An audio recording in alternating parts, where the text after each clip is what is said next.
Hi, my name is Alex Voigt, and I am building the EternaClimb platform. In this video, we are going to talk about learning technique. At its core, technique is a set of movement skills that allows us to perform fast and efficient movements with minimal effort. Visually, this can be seen in smooth and coordinated full-body movement, when everything works as one whole, and each muscle knows its role and activates only as much as necessary. No matter what skill we are talking about, whether it is walking, driving, or climbing, learning is usually divided into three separate but connected stages: the cognitive stage, the motor stage, and the autonomous stage. 1. Cognitive stage. The cognitive stage of learning involves a lot of thinking about technique and movement, along with repeated trial and error attempts to execute new moves. This first stage of learning is more visual than feel-oriented, so it is especially helpful to be shown a move and then verbally guided through its execution.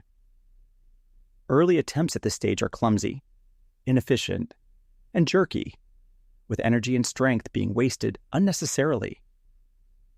This is the normal process not only during your first weeks or months as a climber, but also later on when you are more experienced and make your first attempts at a new type of climbing, such as crack climbing, slab climbing, or pocket climbing, or on a route that is especially hard for you.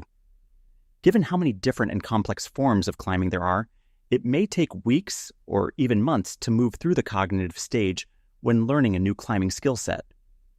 Two keys to effective learning are letting go of judgments related to poor performance and seeing mistakes as clues for improvement, and not rushing or overwhelming yourself by trying too many different styles of climbing during the initial sessions.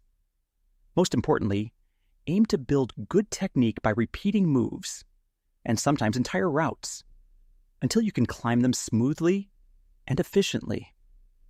It is important to remember that getting up a climb by thrashing and fighting through it may look like success, but from a learning perspective, it is really a failure because it wires bad movement habits into the brain.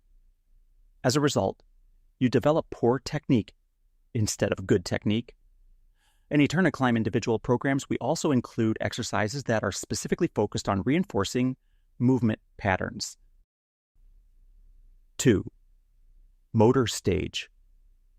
The motor, or associative stage, is less a product of constant conscious effort and thought, and more the result of automatic increases in movement efficiency and organization by the nervous system and brain in response to continued practice.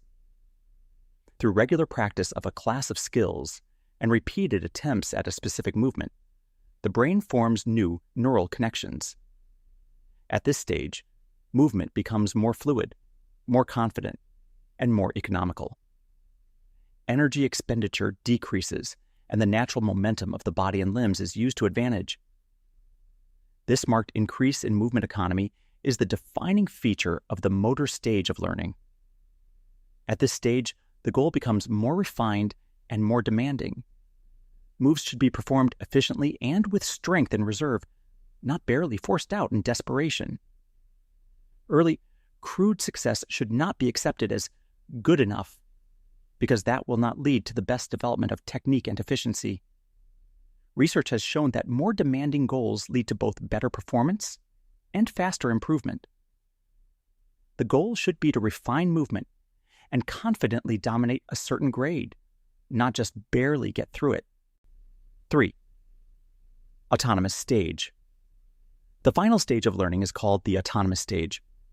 At this point, many climbing moves become automatic and require very little conscious attention because movement has reached a stable and polished form. In this state, you can often do other things at the same time. Just as you can carry on a conversation while driving a car, in climbing you can read and send a moderate route in perfect form on sight. This apparent ease of execution is one aspect of the flow state, or the zone, often associated with elite athletes. In climbing, it is reached only through dedicated, disciplined, and long-term practice. Every process takes time and focus on the action itself. And if we are being honest, strength is of course important, but technique is what truly shows mastery, because it takes significantly more time to develop.